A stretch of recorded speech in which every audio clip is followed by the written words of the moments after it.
सुरार्चितलिङ्गं निर्मलभाषितशोभितलिङ्गं जन्मज दुःखविनाशकलिङ्गं तत्प्रणमामि सदा शिवलिङ्गं देवमुनिप्रवराचितलिङ्गं कामदहनकरुणाकरलिङ्गं रावणदर्पविनाशकलिङ्गं प्रणमामि सदा शिवलिङ्गं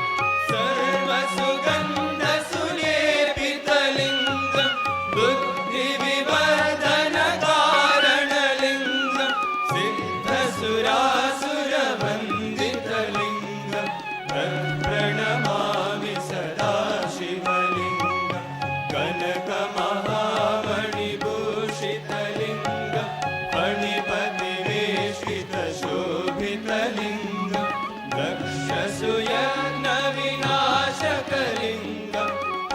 प्रणमामि सदा शिवलिङ्गं कुङ्कुमचन्दनलेपितलिङ्गं पङ्कजहारसुशोभितलिङ्गं सञ्चितपापविनाशकलिङ्गं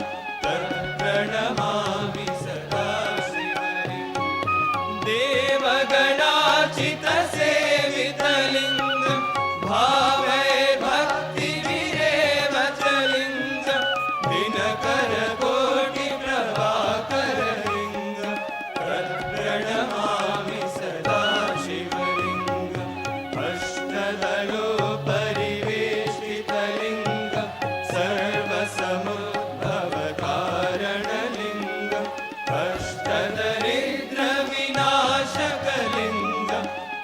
प्रणमामि सदा शिवलिङ्गं सुरगुरुसुरवरपूजितलिङ्गं सुरवरपुष्पसदार्चितलिङ्गं परमपदं परमात्मकलिङ्गं प्रणमामि सदा शिवलिङ्गं प्रणमामि सदा शिवलिङ्गं प्रणमामि सदा शिवलिङ्गं लिङ्गाष्टकमिदं पुण्यं यः पठेत् शिवसन्निधौ शिवलोकमवाप्नोति शिवेन सह मोदेन।